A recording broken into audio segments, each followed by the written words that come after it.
پیارے بھائیوں اور بہنوں، السلام علیکم ورحمۃ اللہ وبرکاتہ۔ یہ قرآن مجید کے پاروں کا جو خلاصہ چل رہا ہے، یعنی ایک دن میں ایک پارے کا خلاصہ، آج اس کی یہ 8ویں کڑی ہے۔ یعنی آج ہم اور آپ 8ویں پارے سے متعلق یا 8ویں پارے کا خلاصہ ہم اور آپ سنتے ہیں۔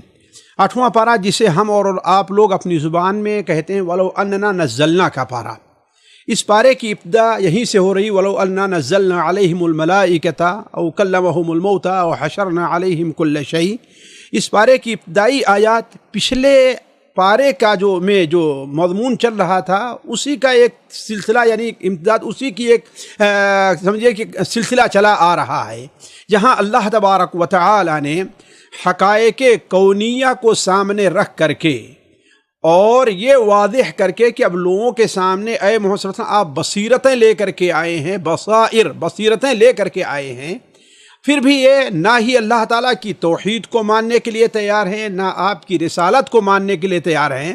اس کے باوجود روزانہ ایک نیا اعتراضات آپ کے اوپر جڑتے رہتے ہیں، بلکہ بسا اوقات تو کہتے ہیں کہ آپ اگر یہ آیت لے آئیں، یہ نشانی دکھا دیں تو اقسموا باللہ جہد ایمانہم، یعنی اللہ کی بڑی پختہ قسم کھاتے ہیں کہ ہم آپ کے اوپر ضرور ایمان لے آئیں گے۔ تو اللہ تبارک و تعالیٰ اس سلسلے میں نبی کریم صلی اللہ علیہ وسلم اور مسلمانوں کو تسلی دیتے ہوئے کہہ رہا ہے کہ دیکھیے آپ ان کو ان کی باتوں پر چھوڑ دیجیے، ان کے حالت پر چھوڑ دیجیے، اس لیے کہ چونکہ ان کا مقصد ہٹ دھرمی ہے، اس لیے اگر ہم فرشتوں کو لے آئیں جو ان سے باتیں کریں یا جو آپ کی تصدیق کریں، ہم مردوں کو زندہ کر دیں یا جو مردے ان سے باتیں کریں، وَحَشَرْنَا عَلَيْهِمْ كُلَّ شَيْءٍ قُبُولًا، اور ساری دنیا کی چیز سامنے آ کر کے ان کے سامنے یہ بھی گواہی دے کہ ہاں یہ اللہ کے رسول ہیں اور اللہ کی جو توحید پیش کر رہے ہیں وہ حق ہے،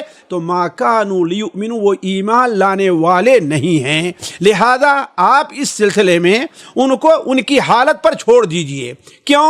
اس لیے کہ کیا جو آپ کے پاس جو دلیل آ چکی ہے مثال کے طور پر، کیا وہ ان کے لیے یہ کافی نہیں ہے کہ ان کے سامنے یہ بات ثابت ہو جائے کہ یہ حق ہے؟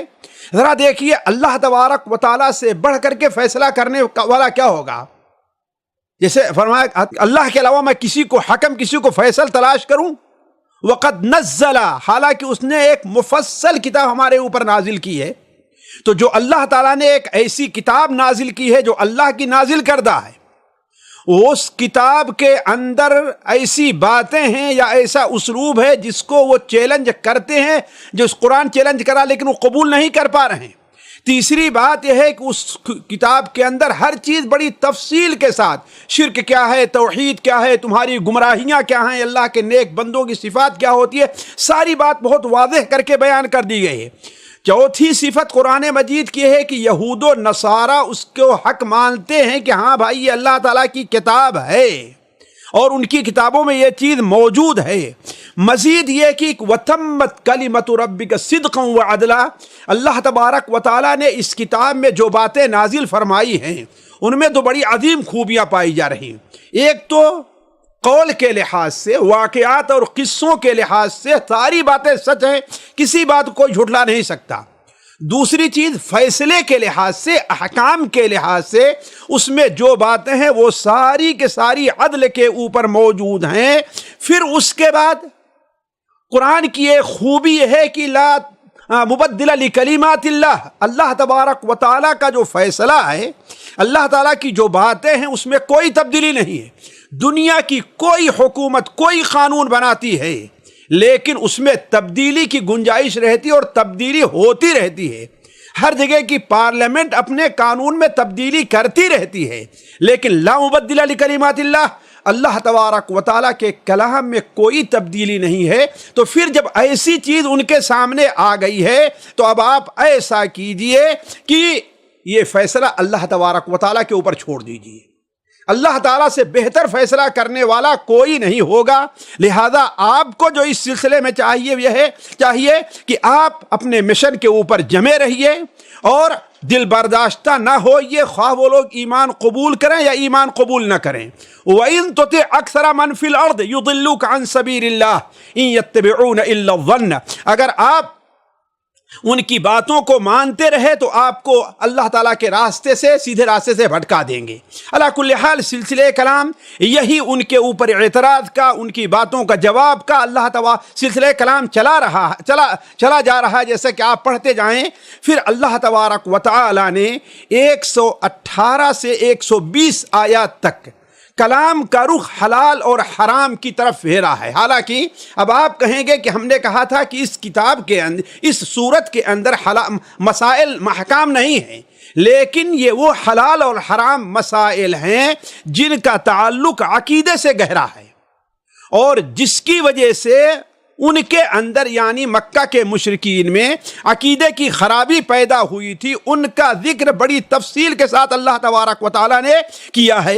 مثال کے طور پر جو جانور اللہ تبارک و تعالیٰ نے حلال کیا ہے، وہ اگر اللہ تعالیٰ کے نام ذبح کیا جائے تو اس کے کھانے میں مسلمانوں کو کوئی حرج نہیں ہونا چاہیے۔ البتہ جن جانوروں کو اللہ کا نام لے کر کے نہ ذبح کیا جائے، اسے قطعاً نہ کھایا جائے، اسے اللہ تعالیٰ نے فسق قرار دیا ہے۔ اسی ضمن میں سلسلہ کلام میں اللہ تبارک و تعالیٰ نے مسلمانوں کو اور مؤمنین کو چند قیمتی نصیحتیں فرمائی ہیں۔ ایک نصیحت تو یہ کہ پہلی چیز یہ ہے کہ دین کے اوپر جو لوگ اعتراضات کر رہے ہیں، ان کی وجہ سے مسلمانوں کو شبہات کے اندر مبتلا نہیں ہونی چاہیے۔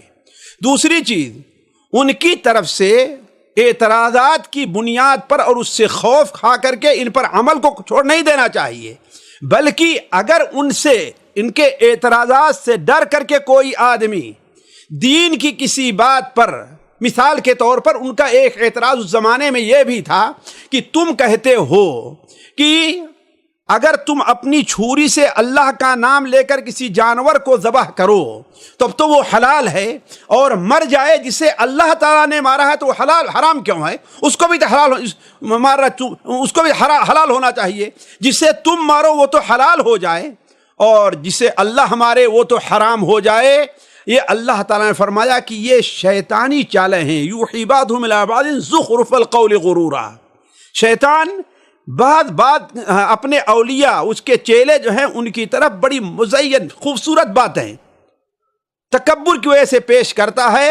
وَإِنْ أَطَعْتُمُوهُمْ إِنَّكُمْ لَمُشْرِكُونَ، اگر تم ان باتوں پر ان کی اطاعت کرتے رہے تو گویا تم بھی مشرک مانے جاؤ گے۔ تو اس پر غور کریں، گویا کی کسی کے خوف سے، کسی کے ڈر سے کسی شرعی عمل کو چھوڑ دینا گویا یہ ایک قسم کا شرک ہے۔ اسی طریقے سے اللہ تبارک و تعالیٰ نے مسلمانوں کو ایک اور نصیحت فرمائی کہ وَذَرُوا ظَاهِرَ الْإِثْمِ وَبَاطِنَهُ، اے لوگو، حلال اور حرام صرف کھانے پینے تک محدود نہیں ہے۔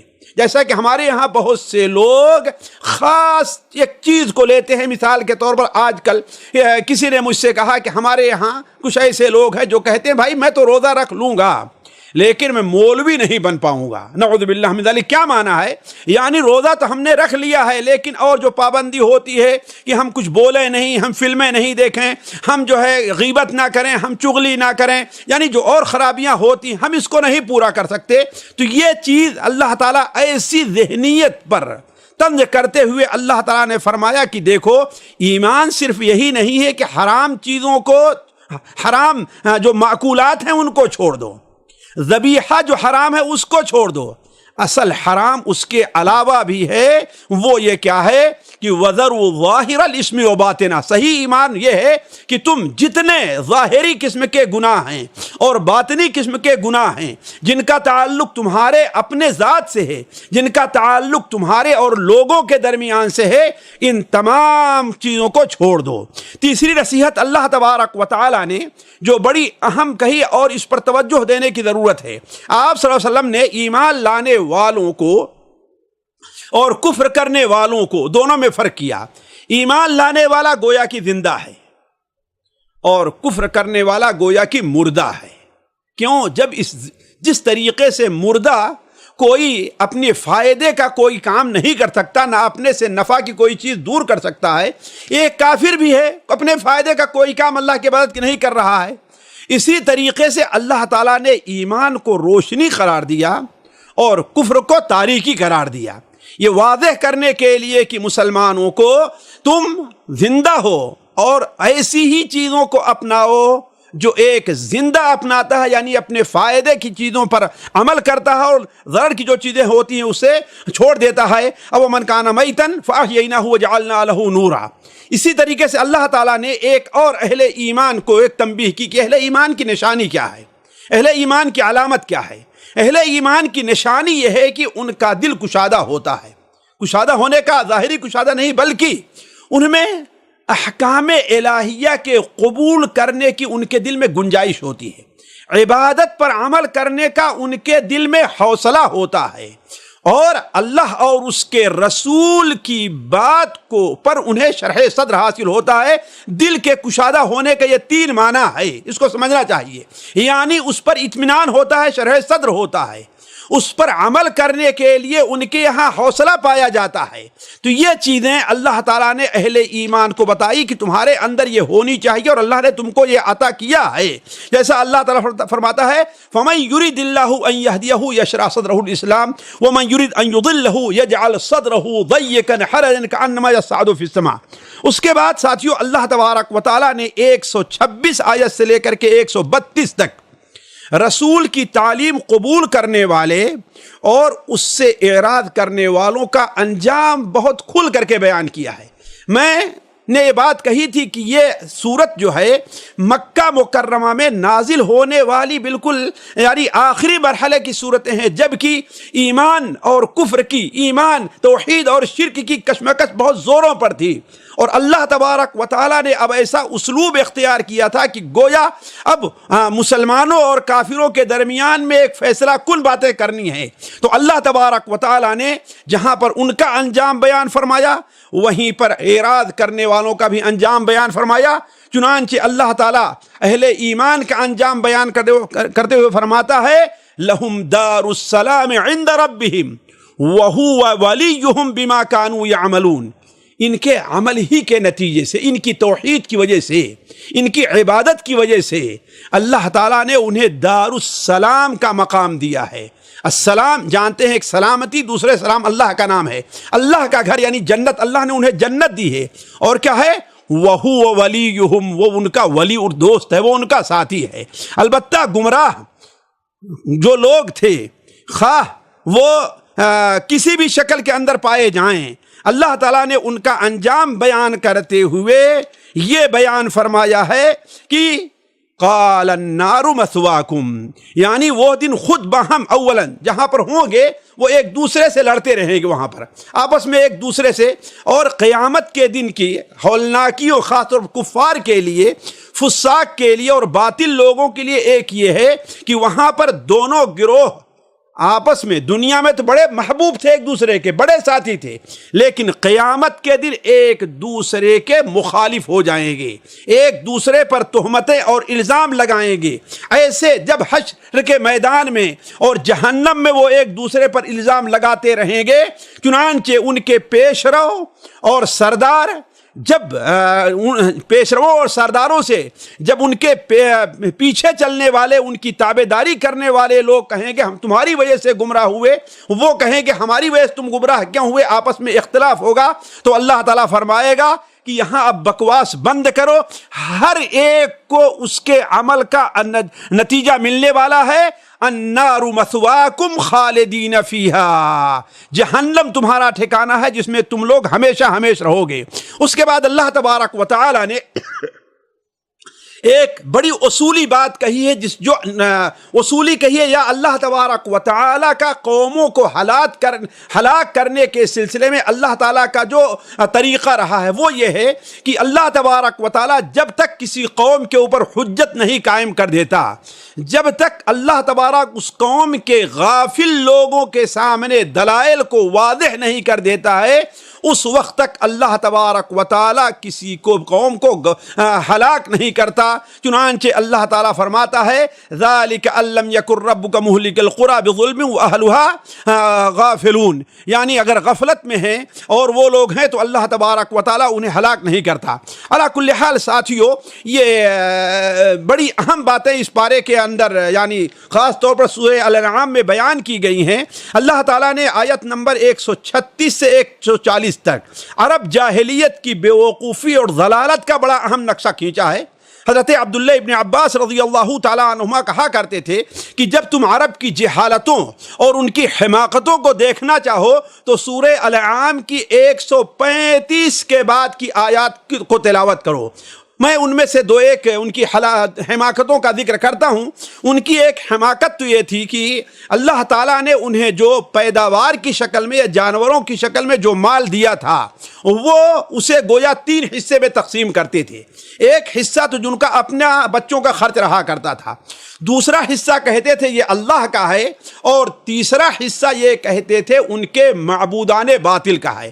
اللہ کا جو حصہ ہے وہ کیا تھا؟ غریبوں کو دیتے تھے، مہمان نوازی میں خرچ کرتے تھے، صلہ رحمی میں خرچ کرتے تھے، اور جو بتوں کا حصہ تھا وہ کیا کرتے تھے؟ مجاوروں کو لے جا کر کے دیتے یا بتوں پر چڑھایا کرتے تھے۔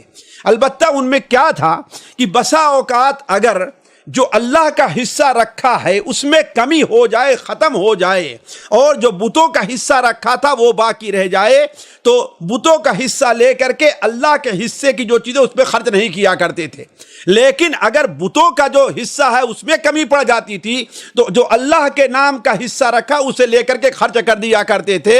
یہ ان کی بیوقوفی اور جہالت تھی کہ اللہ تعالیٰ کے اوپر انہوں نے اپنے معبودان باطل کو ترجیح دیا تھا، جیسا کہ اللہ تعالیٰ فرماتا ہے وَجَعَلُوا لِلَّهِ مِمَّا ذَرَعَ مِنَ الْحَرْثِ وَالْأَنْعَامِ نَصِيبًا فَقَالُوا هَذَا لِلَّهِ بِزَعْمِهِمْ وَهَذَا لِشُرَكَائِنَا فَمَا كَانَ لِشُرَكَائِهِمْ فَلَا يَصِلُ إِلَى اللَّهِ وَمَا كَانَ لِلَّهِ فَهُوَ يَصِلُ إِلَى شُرَكَائِهِمْ، یعنی گویا کہ جو اللہ کا حصہ ہے وہ ان کے معبودات کے حصے میں تو چلا جائے، باطل معبودوں کے حصے میں چلا جائے گا، لیکن باطل معبودوں کا حصہ اللہ کے حصے میں نہیں آئے گا۔ اسی طریقے سے ان میں سے بعض ایسے تھے جو اللہ تبارک و تعالیٰ کے اللہ تعالیٰ جو انہیں اولاد دی ہے اسے اپنے باطل معبودوں پر لے جا کر کے ذبح کرتے تھے، خرچ کرتے تھے۔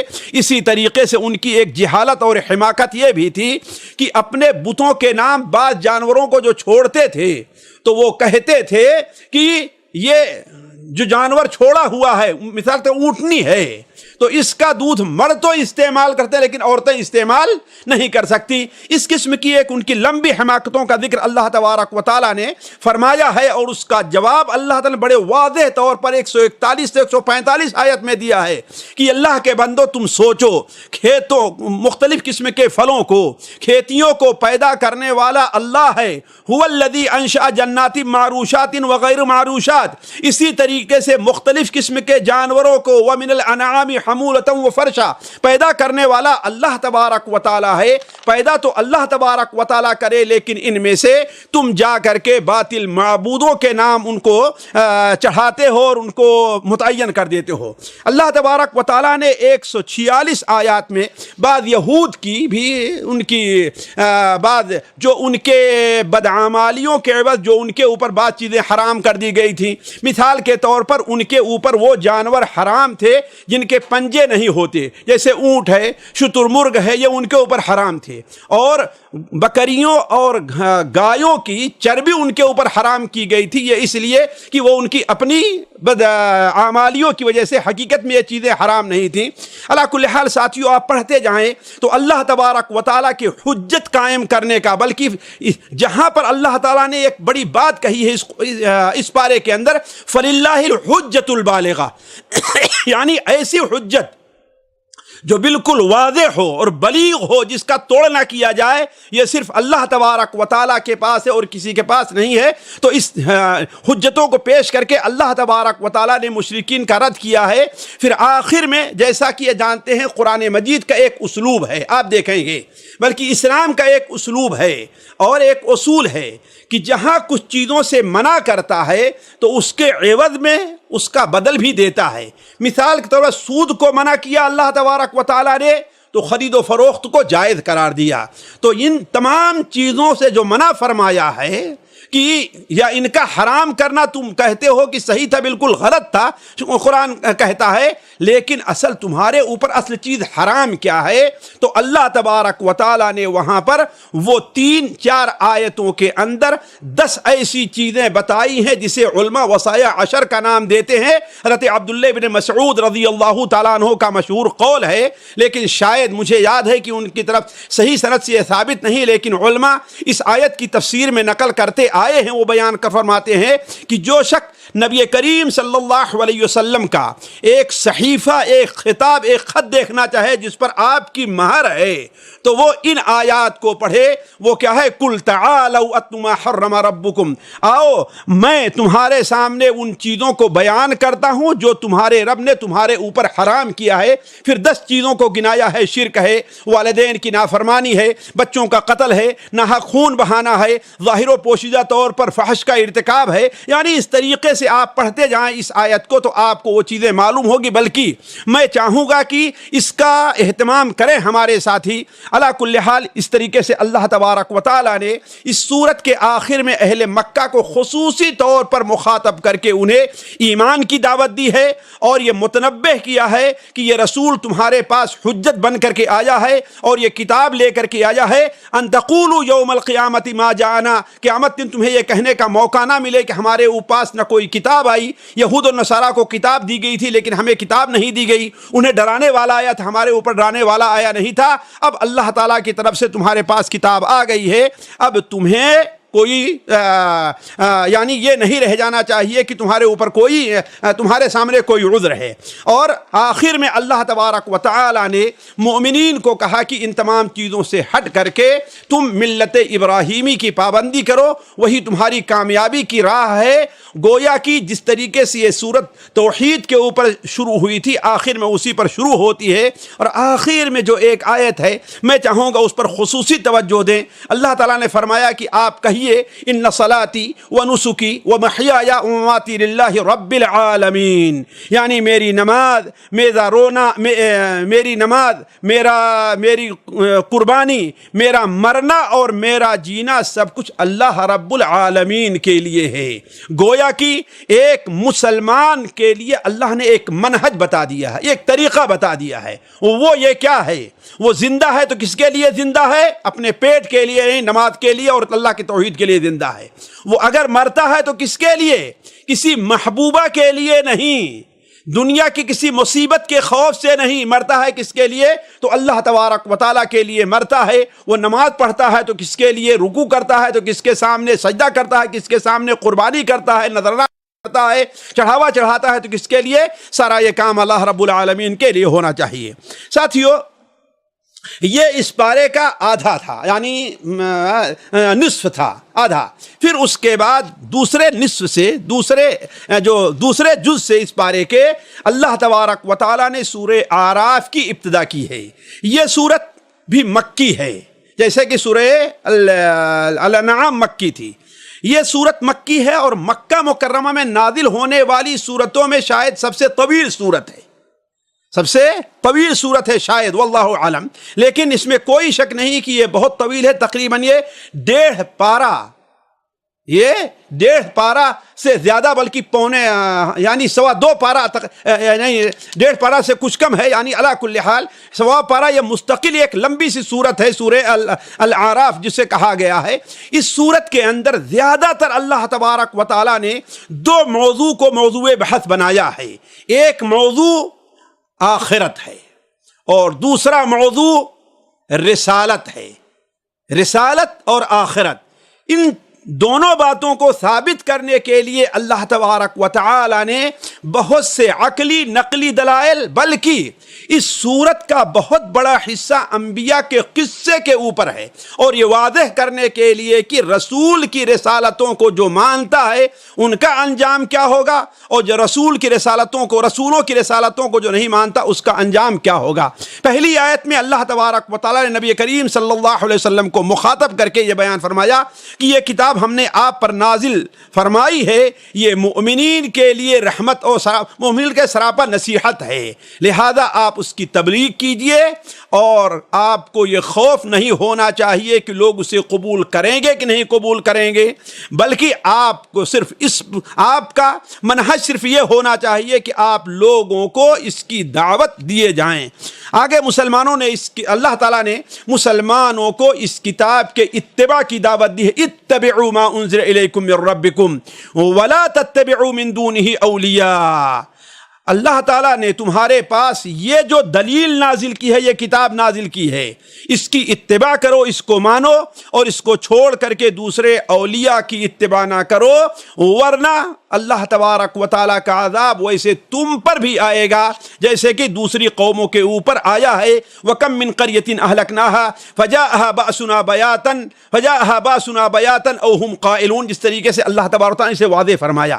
اللہ تبارک و تعالیٰ نے اس آیت کے اس سورت کے اندر ابتدا ہی میں، جیسا کہ ہم نے کہا کہ یہ تو رسالت کا معاملہ تھا، آخرت کا معاملہ اس سورت کے فوراً بعد ہی فَلَنَسْأَلَنَّ الَّذِينَ أُرْسِلَ إِلَيْهِمْ وَلَنَسْأَلَنَّ الْمُرْسَلِينَ، یعنی ہم رسولوں سے ہی پوچھیں گے اور جن کی طرف رسول بھیجے گئے ان سے ہی پوچھیں گے۔ پھر اللہ تعالیٰ نے میزان کے رکھنے کا اور وہاں پر کامیاب ہوگا اور کامیاب نہیں ہوگا اس کا ذکر فرمایا ہے۔ اس سے بڑھ کر کے اللہ تبارک و تعالیٰ نے آیت نمبر 10 سے انسان کی تخلیق کا مقصد ان کے بابا آدم علیہ السلام کی تخلیق اور ان کی تکریم اور شیطان کی مخالفت کا ذکر فرمایا ہے، جس سے شاید دو طرف اشارہ ہے۔ ایک تو یہ ہے کہ انسان خیر البریہ ہے، اللہ تعالیٰ نے اسے ایک بڑا اونچا مقام دیا ہے۔ وَلَقَدْ خَلَقْنَاكُمْ ثُمَّ صَوَّرْنَاكُمْ ثُمَّ قُلْنَا لِلْمَلَائِكَةِ اسْجُدُوا لِآدَمَ، ہم نے، اللہ تعالیٰ فرماتا ہے، ہم نے ہی تمہارا ڈھانچہ بنایا، پھر اللہ نے تمہاری تصویر بنائی، پھر اللہ اس میں سور پھونکا، پھر اللہ تعالیٰ نے فرشتوں سے کہا کہ آدم کو سجدہ کرو۔ ذرا اذان کے جواب کے لیے تھوڑا سا توقف کرتے ہیں۔ اللہ اکبر۔ تو ساتھیوں، میں یہ کہہ رہا تھا کہ آدم علیہ السلام کا واقعہ اور ان کی تخلیق کا، اور جیسے اللہ نے فرشتوں کو حکم دیا کہ انہیں سجدہ کریں، تمام فرشتے سجدہ کیے، لیکن ابلیس نے سجدہ کرنے سے انکار کیا، تکبر سے کام لیا۔ پھر اللہ تبارک و تعالیٰ نے اسے رادِ درگاہ قرار دیا تو اس نے اللہ تعالیٰ سے مہلت مانگی۔ پھر اس مہلت کے موقع سے فائدہ اٹھا کر کے اس نے کہا کہ میں انسانوں کو ہر طریقے سے گمراہ کرتے رہوں گا، لَآتِيَنَّهُم مِّن بَيْنِ أَيْدِيهِمْ وَمِنْ خَلْفِهِمْ وَعَنْ أَيْمَانِهِمْ وَعَنْ شَمَائِلِهِمْ وَلَا تَجِدُ أَكْثَرَهُمْ شَاكِرِينَ، میں ان کے آگے سے بھی آؤں گا، ان کے پیچھے سے بھی آؤں گا، ان کے دائیں سے بھی آؤں گا، ان کے بائیں، ہر طریقے سے میں ان کو گمراہ کرنا چاہوں گا۔ علی کل حال اس نے اپنا یہ کام سچ دکھایا، حضرت آدم علیہ السلام کو اس نے بہکایا۔ حضرت آدم علیہ السلام اس کے بہکاوے میں آ گئے، کیونکہ وہ سیدھے آدمی تھے، وہ قسم کھانے لگا۔ حضرت آدم علیہ السلام نے سوچا کہ کیا اللہ کا نام اور اللہ کی قسم کھا کے بھی کوئی دھوکہ دے سکتا ہے، تو سمجھا کہ یہ سچا ہوگا، اس کے دھوکے میں آ کر کے انہوں نے جب درخت کو کھا لیا، پھر جب توبہ کرنے چاہے تو اللہ تعالیٰ نے انہیں توبہ کے کلمات سکھائے، فَتَلَقَّىٰ آدَمُ مِن رَبِّهِ كَلِمَاتٍ فَتَابَ عَلَيْهِ، جیسا کہ سورہ بقرہ میں گزر چکا ہے، اور یہاں پر واضح کیا گیا کہ وہ کلمات کیا تھے، ربنا ظلمنا انفسنا وان لم تغفر لنا وترحمنا لنکونن من الخاسرین۔ اللہ تعالیٰ نے توبہ قبول فرمائی۔ تو کہنے کا مطلب یہ ہے کہ یہاں پر اس قصے کے ذکر کا ہم نے کہا دو مقصد ہے۔ ایک مقصد تو یہ ہے کہ انسان کو اس کے مقام اور مرتبہ بتانا ہے، دوسرا یہ تھا کہ مقصد تھا کہ حق اور باطل کی لڑائی ہمیشہ سے ہے اور قیامت تک جاری رہے گی، لہذا انسان کو اس کے لیے تیار رہنا چاہیے اور ہوشیار بھی رہنا چاہیے، دونوں چیزیں ہونی چاہیے۔ یعنی اس حق و باطل کی جو کشمکش ہے، اس کے لیے تیار بھی رہنا چاہیے اور اس سے بارے میں ہوشیار بھی رہنا چاہیے۔ یہاں پر جو میں چند باتیں آپ لوگوں کی توجہ دلانا چاہوں گا وہ یہ ہے کہ اللہ تبارک و تعالیٰ نے آدم علیہ السلام کا قصہ، ان کی توبہ کے قبول کا واقعہ بیان کرنے کے بعد اللہ تبارک و تعالیٰ نے شاید قرآن مجید میں یہی جگہ ہے جہاں پر 4 بار یا بنی آدم یا بنی آدم یا بنی آدم یا بنی آدم سے خطاب کیا ہے، اور 4 قسم کے الگ الگ احکام دیے ہیں۔ پہلا ہے یا بنی آدم قد انزلنا علیکم لباسا یواری سواتکم وریشا، اللہ نے یعنی گویا لباس ایک نعمت ہے، اس نعمت کا صحیح طور پر استعمال کرنا چاہیے، ورنہ اگر اللہ تعالیٰ کے لیے اس نعمت کا صحیح استعمال نہ کیے، شکر نہ کیے، تو جیسے حضرت آدم سے یہ لباس چھین لیا گیا وہ تم سے بھی چھین لیا جائے گا۔ البتہ یہ بات ذہن میں رہے کہ تمہارا مقصد صرف ظاہری نہیں بلکہ لباس التقوی، تقوی کا لباس اہتمام کا اختیار کرنا چاہیے۔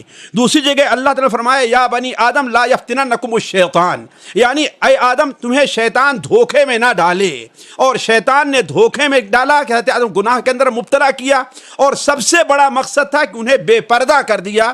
تو گویا یہ واضح کرنا ہے کہ اس دنیا میں جو بے پردگی آ رہی ہے یہ شیطان کے وسوسے سے ہے، جس سے بچنے کی کوشش کرنی چاہیے۔ اور چوتھی چیز کہ یا بنی آدم خذوا زینتکم عند کل مسجد، اے بنی آدم ہر مسجد کے حاضری کے پاس تم زینت اختیار کرو، یعنی جس طریقے سے شیطان نے مکہ کے مشرکین کو دھوکے میں ڈالا تھا کہ مسجد حرام کا طواف کرتے تھے وہ برہنہ کرتے تھے، حتیٰ کہ عورتیں ہی برہنہ طواف کیا کرتی تھیں، تو اس شیطان کے چکر میں نہ آنا۔ یہ وہی تاریخ ہے جو حضرت آدم علیہ السلام سے لے کر کے شیطان استعمال کرتے چلا آیا ہے، لہذا تم اس سے بچو۔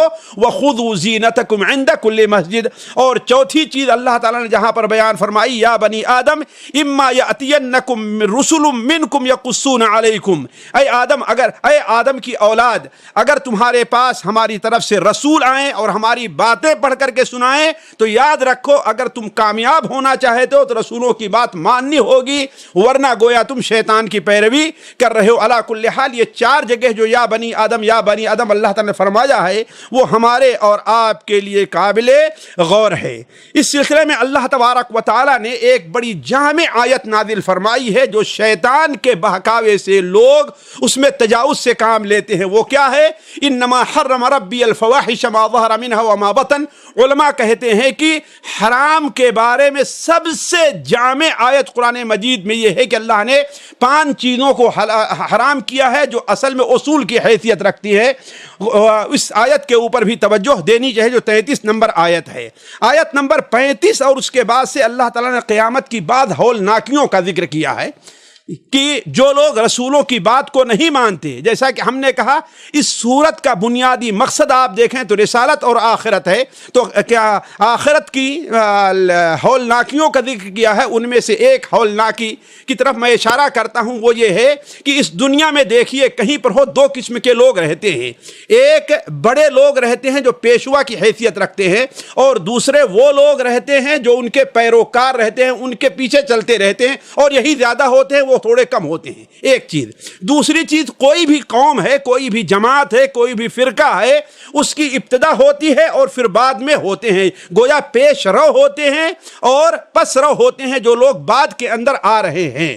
اللہ تبارک و تعالیٰ قیامت میں جب ڈالے گا تو یہی ترتیب رکھے گا، پہلے جو پیش رو تھے ان کو ڈالے گا اور پھر جو بعد میں آنے والے لوگ ہیں ان کو ڈالے گا، پہلے جو پیشوا ہیں ان کو ڈالے گا اور بعد میں جو پیروکار ہیں ان کو ڈالے گا۔ تو جب پیروکاروں کو اور بعد میں آنے والوں کو ڈالے گا تو وہ اپنے پیشواؤں اور پیش رووں سے بھیڑیں گے، بحث کریں گے کہ ہم تمہاری وجہ سے گمراہ ہوئے، جیسا کہ سورہ انعام میں اس طرف اشارہ کیا گیا ہے، بلکہ یہ کہیں گے اے اللہ تبارک و تعالی ان کو ڈبل عذاب دے، اس لیے کہ ان کی وجہ سے ہم گمراہ ہوئے ہیں۔ لیکن اللہ تبارک و تعالی فرمائے گا کہ اللہ نے تمہیں عقل نہیں دی تھی، تمہیں اللہ کی طرف سے ڈرانے والے نہیں آئے تھے، آج تم تمام لوگوں کو برابر کی سزا ملنے والی ہے۔ علی کل حال اللہ تبارک و تعالی نے اس سورت کو آپ پڑھتے جائیں تو دیکھیں گے کہ کس طریقے سے اللہ تعالیٰ نے جہنم کا اور جنت کا ذکر فرمایا ہے،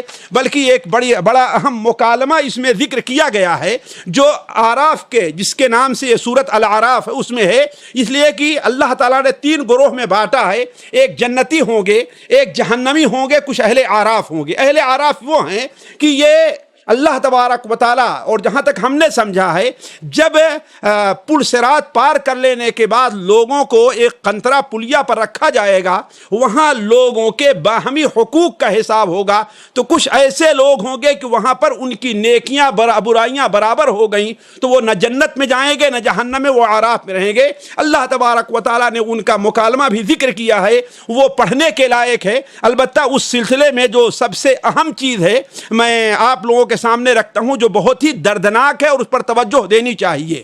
اللہ تعالیٰ نے اس میں فرمایا کہ جب اعراف کے لوگ جنتیوں کی طرف دیکھیں گے کہیں گے السلام علیکم، اللہ تعالیٰ تمہیں خوش رکھے، چاہیں گے کہ داخل ہو جائیں لیکن نہیں جا پائیں گے۔ لیکن جب جہنمیوں کی طرف اہل اعراف دیکھیں گے تو کہیں گے ہاں میاں جی، ہاں بڑے بدھو بہت بڑے بنتے تھے دنیا میں، آج تمہارا کیا حشر ہوا؟ ان کو تم بیوقوف جانتے تھے، ان کو تم حقیر سمجھتے تھے، لیکن اللہ نے انہیں جنت میں داخل کر دیا ہے۔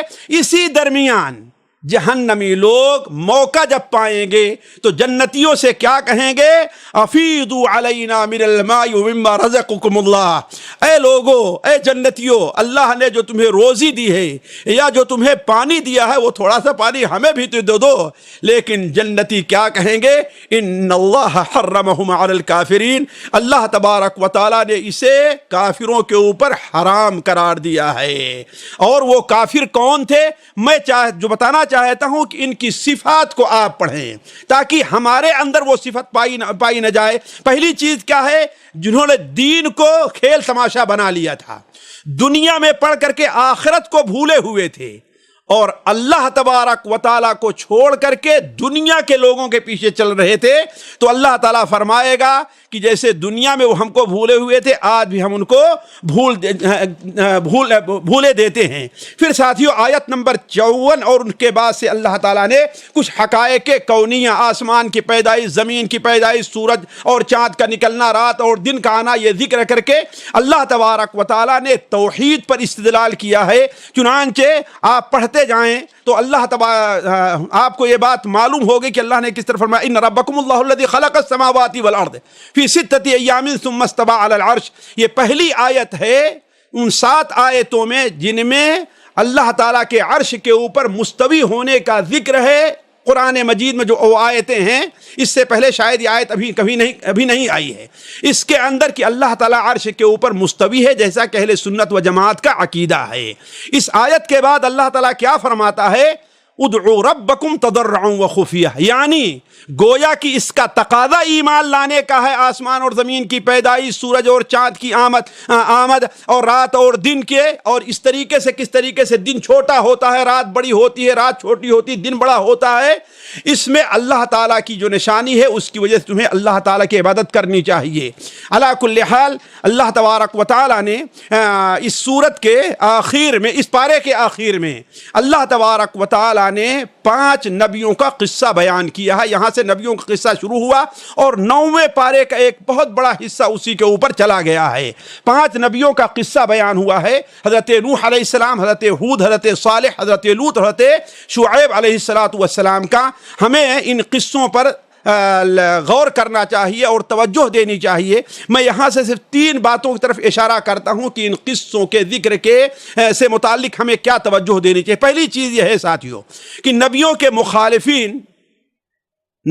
مخالفین میں یہ بات قدر مشترک رہی ہے، اور نبیوں کے پیروکاروں کے مخالفین میں یہ بات قدر مشترک رہی ہے کہ وہ لوگ ان کو جھوٹا، بیوقوف اور گمراہ کہتے ہیں، جیسا کہ آج ہے موحدین کو وہابی اور دوسرے الفاظ سے یاد کیا جاتا ہے، اور حتیٰ کہ جہنمی نعوذ باللہ من ذالک انہیں اپنی مسجدوں سے بھی نکالا جاتا ہے۔ تو نبیوں کے مخالفین اور نبیوں کے جو پیروکار ہیں ان کے مخالفین کا شیوہ ہمیشہ یہ رہا ہے کہ انہیں جھوٹا کہتے رہیں، جیسا کہ ان قصوں کو پڑھیں تو معلوم ہوگا۔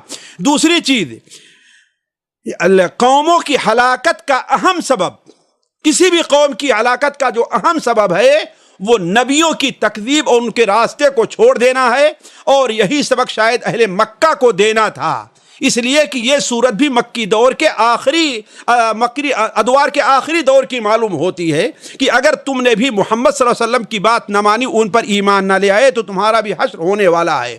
اور تیسری چیز، چونکہ ہمارے بہت سے جو ابھی مخاطبین ہیں ان میں بہت سے لوگ داعی ہیں، تو داعی کو بھی نبیوں کے قصوں کو غور سے پڑھنا چاہیے، ان سے عبرت حاصل کرنی چاہیے، ان میں تدبر کرنا چاہیے۔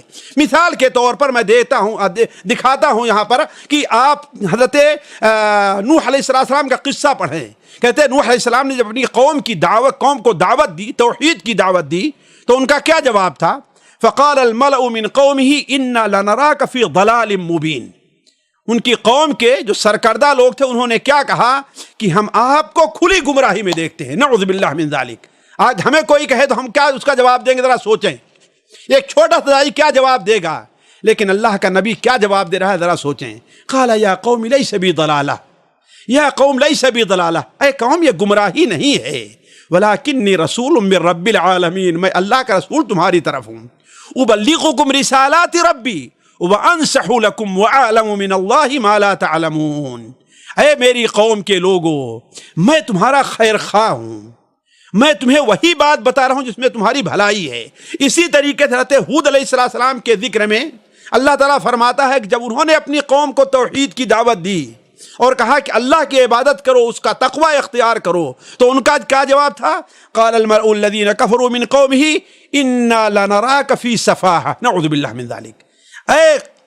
ان کے قوم کے سرکردہ لوگوں نے کیا کہا کہ انا لنراک فی سفاہہ، تو بڑا بیوقوف ہے، اعوذ باللہ من ذلک، وانا لنظنک من الکاذبین، اور ہم سمجھتے ہیں تو جھوٹ بول رہا ہے۔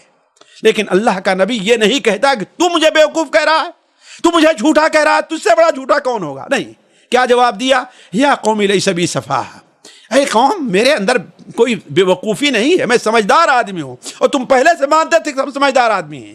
وَلَكِنِّي رَسُولٌ مِّن رَبِّ الْعَالَمِينَ، لیکن میں اللہ کا رسول ہوں، أُبَلِّغُكُمْ رِسَالَاتِ رَبِّي وَأَنَا لَكُمْ نَاصِحٌ أَمِينٌ، میں تو صرف اللہ کا پیغام تمہارے اوپر پہنچا رہا ہوں، مجھے بے وقوف کہنا یہ معمولی چیز نہیں ہے، گویا کہ تم اللہ کو بیوقوف کہہ رہے ہو۔ کیوں؟ میں اللہ کا پیغام پہنچا رہا ہوں اور میں تمہارے لیے امانت دار اور نصیحت کرنے والا ہوں۔ علی کل حال انہی 4-5 قصوں کے اوپر اللہ تبارک و تعالیٰ نے اس سورت کو، اس پارے کو ختم کیا ہے۔ البتہ قوم شعیب سے متعلق ہم نے کوئی بات نہیں کہی، کیوں؟ اس لیے کہ اگرچہ آخری صفحہ سے شروع ہو رہا ہے لیکن جا کر کے 9ویں پارے میں ختم ہو رہا ہے، جس سے متعلق اگلی مجلس میں ہم چند باتیں کریں گے۔ تب تک کے لیے آپ سے اجازت ہے، یہ دعا کرتے ہوئے کہ اللہ تبارک تعالی ہمیں اور آپ کو قرآن کو پڑھنے والا، قرآن کو سمجھنے والا بنائے۔ والسلام علیکم ورحمۃ اللہ وبرکاتہ۔ سامعین کرام، ہمارے علمی اور عوامی دروس اور سوال و جواب کی مجلسوں سے آپ خود بھی مستفید ہوں اور اپنے دوست و احباب کے ساتھ بھی شیئر کریں۔ عین ممکن ہے کہ آپ کے شیئر سے کسی کی اصلاح اور آپ کے لیے صدقہ جاریہ بن جائے۔ واٹس ایپ پر اسلامک میسج حاصل کرنے کے لیے نمبر نوٹ فرمائیں: یعقوب عزیز 00966 5089 59707۔ واٹس ایپ سوال جو آپ گروپ میں ایڈ ہونے کے لیے نمبر نوٹ فرمائیں: عبدالسلام عمری 00966 502627 نمبر بھیجتے ہوئے نام اور پتہ ضرور لکھیں۔ اسی طرح ہمارے یوٹیوب چینل اسلامی دعویٰ کو ضرور سبسکرائب کریں تاکہ ہماری ہر نئی اور اہم ویڈیو کی اطلاع آپ کو فوری حاصل ہو جائے۔ تمام دروس، مقالات اور سوال و جواب سیریز کے لیے ہماری مشہور ویب سائٹ www.islamidawah.com کا مشاہدہ کرتے رہیں۔ السلام علیکم ورحمۃ اللہ وبرکاتہ۔